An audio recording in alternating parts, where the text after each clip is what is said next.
So last night, England drew 0-0 with Slovenia after honestly what must have been the most boring fucking 90 minutes I think I've ever seen.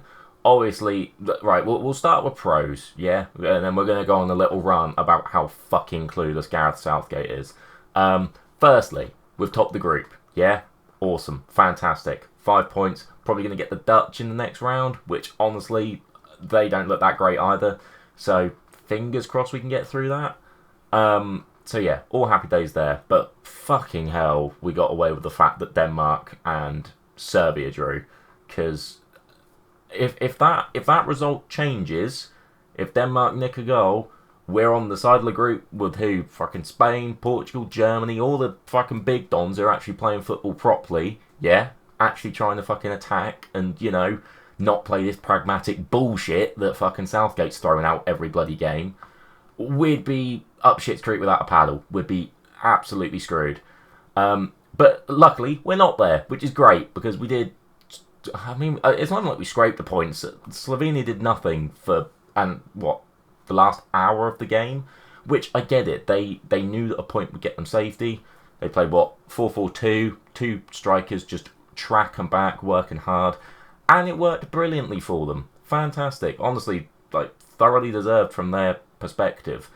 But the quality comparison between those two teams, right? Like, again, I think I heard like Goldberg say or something. Like, it's like comparing like a Man City to like a Burnley or something. Like, if you were to put that in club perspective, that's what they're coming up against, and they can't break them down. You've got the top goal scorer in the Bundesliga. You've got arguably he's going to be a Ballon d'Or nominee, or he won the Golden Boy, didn't he? And he was obviously won the Champions League in Bellingham, and like, was he La Liga Young Player of the Season or some shit? Whatever, it's fucking Jude Bellingham. We know how good he is. And you've got the PFA Player of the Year in Phil Foden, and you can't make half decent chances with any of them. It's criminal, honestly. That lineup, he done his whole thing, didn't he? Where he sacrificed Trent, he basically threw him under the bus and was like, right, I'm going to bring in my man Conor Gallagher, Henderson Regen 2.0. He's going to come in, he's going to do the hard yards. And he takes him off after 45 minutes. He literally hooks, he goes back on his own fucking thing. Obviously, of course he wants England to win. Obviously it makes him look better. But for a fact, if they won that game with Gallagher in that full, like, for the full 90, and Gallagher was sat in that team, it'd have been fucking loving that Southgate. Like, yeah, I showed you guys. But that didn't happen, because it was never going to happen. Because he still has 10 of the same fucking players in that team that aren't performing. The back five's alright, we're not conceding many chances, it's great, but offensively, I can't understand the constant use of the same players. Like, Kane does not look fit. It's not a criticism. Like, it just isn't.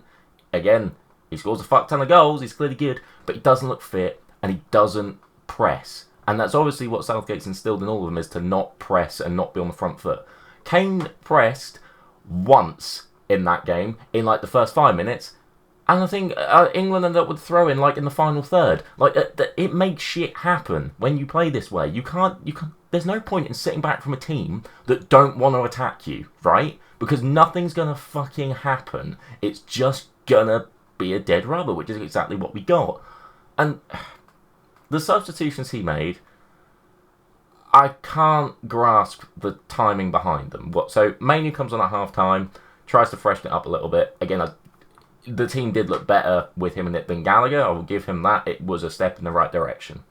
But he waits so long for attacking substitutions. Like, when Palmer come on, like the 77th, something like that, fucking Gordon might as well have not touched the grass, bless him.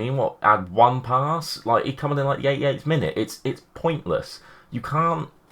The fact he's giving Kane 90 minutes again is criminal. It is just criminal. You've got Watkins, who's had about 20 minutes, stretched Denmark, done really, really well when he came on, really looked like he was going to create some chances, and he did, forced a couple of corners and things. And Tony might as well not fucking be there, honestly.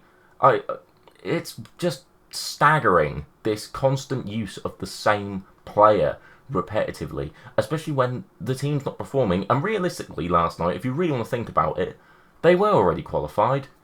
They had a free hit. They could have actually gone for it. Like, there was no reason to sit there and think, oh, don't want to be caught out against bloody Slovenia, do we? Like, it's not rocket science. I think one of the most worrying things for me is, and let me know if you guys agree, like, in the comments and stuff, it feels like it's getting worse. Like, it feels like this team is just going backwards. Like, that first 35 minutes of the Serbia game, they looked fucking electric, and Bellingham was doing his thing, Saka was burning people down the right, everyone looked fantastic. And obviously, the system changes when we go 1-0 up, as it just fucking does, and it happened again in that second game. But we got worked out in the second game, and we looked flatter, and things were less creative. There was less of a spark there, and it's just carried over again into the Slovenia game. Now, I know he obviously made the change, and obviously having Trent in your team makes it more creative. That's not an opinion, that's a fact. And when you go changing that, again, that's the biggest thing. He's changing the team so frequently now in terms of these late substitutions. I don't think he knows his best team, because it certainly isn't what he's fucking got out there at the minute. They might be the best quality of players, like, as we've said, Bellingham, Foden, Kane, all fucking phenomenal players. He's playing half of them in the wrong position. Like, it's scandalous. The more you actually deep it, it's scandalous that you have Bellingham, who, granted, has almost played as like a second striker, I guess, for Real, but ideally, he's a number 8. He doesn't play number 10. That is not his position. There's no reason why you can't take him, have Rice, bang, sit next to each other. It's fucking Slovenia. Like, you're not going to have... What, they've got Sesko? Name me fucking 3 Slovenian players that aren't fucking Oblak or Sesko. Like, you can't do it. There's nothing there that is actually going to think, oh, shit, better not go too deep on these. Like, you can just play the best players there. There's no reason why you can't have Bellingham further back, have Foden in at number 10, where he fucking plays, and have somebody like a Gordon or even a Palmer on the right just to freshen it up a little bit. Gordon's minutes really annoy me. Again, I have no affiliation to Newcastle, but that boy is the most natural left winger that we have. And we are playing with a left and right winger. So why don't you give him any fucking minutes? It doesn't make sense to me. And yeah, this honestly goes back to the whole crux of this video, in that Southgate is just clueless. Like, we know how good these players are. Yeah, we watch them every week, right? Like, there are Champions League, Premier League winners, everything. You've got such a wealth of experience and quality at your disposal, and he can't manage it. He doesn't know how to do it. So why... The fact he's been given as long as he's been given, and the fact he's, by the way, I found this out today, he's the highest paid international manager in that tournament. That's fucking insane when he's not won anything, just throwing it out there. But, yeah, we know that these players are good. We obviously witnessed that. It's down to him to get it out of them. He clearly can't do it. And when we actually do come up against a half-decent team, because with the greatest of respects to the rest of our group, they're fucking shit. Like, they are. Realistically, like, Serbia and Slovenia and Denmark, comparatively to England, we should be beating them. Like, there's no two ways about it. They're touted, because of the players we've got, they're touted as one of the favourites to win this tournament. They just are. The other favourites must be fucking laughing looking at us right now. You've got your Spains, you've got your Germanys, even your Portugals. I mean, they play tonight, but they have looked so much better, and that they have so much more attacking fruition to them because of how they're being governed on how to play.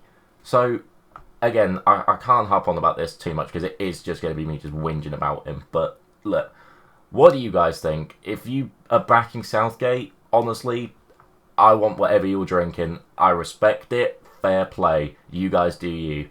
But let me know what you guys think in the comments. Do you think England have a chance of winning this? I mean, obviously, the important thing is, they're through and they're top of the group. Like, which, obviously, if you were to go back historically, we don't always do that, but we have done it this time. It's just the manner in which we've done it. Let's not kid ourselves. We all know that we should be doing far better than this with what we've got available. If you have enjoyed this, give us a sub and a like and all that fun YouTuber tropey bullshit. And yeah, let's discuss some more football soon.